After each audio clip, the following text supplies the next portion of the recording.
Salve Maria Santíssima. Esse trecho é tirado do livro A Selva, Dignidade e Dever do Sacerdote, Santo Afonso Maria de Ligório. O tema é oitava instrução sobre a mortificação e especialmente sobre a mortificação interior. Necessidade da mortificação em geral. Deus criou o homem reto e justo, de modo que a carne obedecia sem repugnância ao Espírito e o Espírito a Deus. Sobreveio o pecado e transtornou esta bela ordem. Desde este momento, começou a vida do homem a ser uma guerra contínua, porque a carne tem apetites contrários ao espírito, e o espírito tem desejos contrários à carne. Era o que arrancava gemidos ao apóstolo. Sinto nos meus membros uma outra lei, que está em oposição com a lei do meu espírito, e me sujeita à lei do pecado. De onde deriva que há no homem duas vidas, a dos anjos que só aspiram a fazer a vontade de Deus e a dos irracionais que só tendem a satisfazer os seus apetites. Se o homem cuida de fazer a vontade de Deus, torna-se anjo. Se procura lisonjear os sentidos, brutaliza-se. Por isso o Senhor incumbiu a Jeremias esta missão. Eu te estabeleci para que arranques e destruas, para que edifiques e plantes. É o que temos a praticar. Devemos plantar em nós as virtudes, mas é necessário que primeiro arranquemos as ervas más.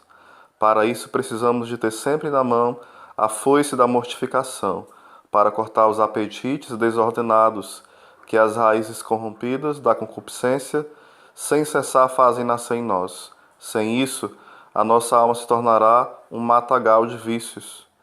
Devemos purificar o nosso coração, se queremos ter a luz necessária para conhecer o bem supremo que é Deus. Felizes os de coração puro, porque eles verão a Deus. Eis porque Santo Agostinho disse: quereis ver a Deus? Pensai primeiro em purificar o vosso coração. Isaías faz essa pergunta: a quem ensinará Deus a ciência? E responde: aos ablatados e que já se não alimentam de leite. Não dá Deus a ciência dos santos, que consiste em conhecê-lo e amá-lo, senão aos que estão divorciados e desapegados dos prazeres do mundo. Quanto ao homem animal, esse não compreende as coisas do Espírito de Deus. Aquele que, à semelhança do bruto, só pensa em abarrotar-se de prazeres sensuais. Esse não é capaz de compreender as excelências dos bens espirituais. Diz São Francisco de Sales que assim como o sal preserva a carne da corrupção, assim a mortificação preserva o homem do pecado. Na alma em que reina a mortificação, reinarão as outras virtudes. Lê-se nos Salmos: dos vossos vestidos se exala um odor de mirra, de alaós e de ambar. Palavras que o abade Gueric comenta assim: se começardes por derramar um odor de mirra, mediante a mortificação das paixões, derramareis também o odor de todas as virtudes. É precisamente o que exprime a esposa dos cânticos. Colhi a minha mirra com os outros aromas. Toda a nossa santidade e a própria salvação consiste na imitação de Jesus Cristo. Os que escolheu também os predestinou para serem retratos fiéis do seu Filho. Jamais, porém, poderemos seguir a Jesus Cristo se não começamos por renunciar a nós mesmos e não abraçamos a mortificação, a cruz que ele nos convida a levar. Se alguém quiser vir atrás de mim, renuncie a si mesmo, tome a sua cruz e siga-me.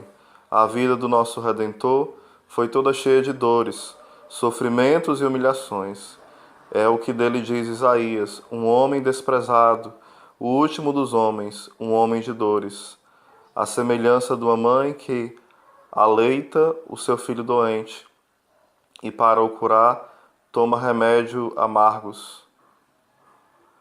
Assim o nosso Salvador dizia a Santa Catarina de Sena: quis tomar sobre si todas essas penas para nos curar a nós, pobres doentes. Se Jesus Cristo, porém, tanto sofreu por nosso amor, justo é que nós soframos por amor dele. É, pois, para nós um dever fazermos-nos tais quais São Paulo nos quer, trazendo sempre nos nossos corpos a imolação de Jesus, para que também a vida de Jesus se manifeste nos nossos corpos, e assim nós faremos, diz Santo Anselmo, sobre esta passagem, se a imitação do apóstolo mortificarmos assiduamente a nossa carne.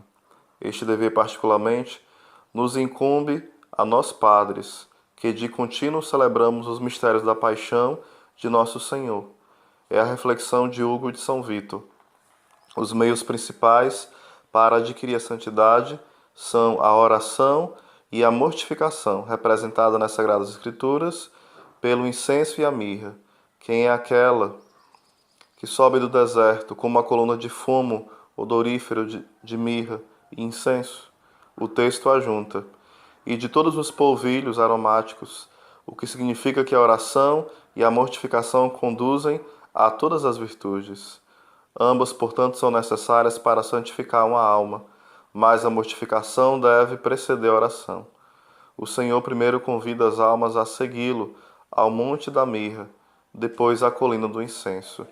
Segundo São Francisco de Borja, é a oração que introduz no coração o amor divino, mas é a mortificação que prepara a morada, retirando a terra que impediria o amor de entrar lá. Se se vai à fonte colher água com vaso cheio de terra, só se trará lama. É necessário despejar a terra antes de colher a água. A oração sem a mortificação, dizia o padre Baltasar Alvarez, é uma ilusão ou dura pouco.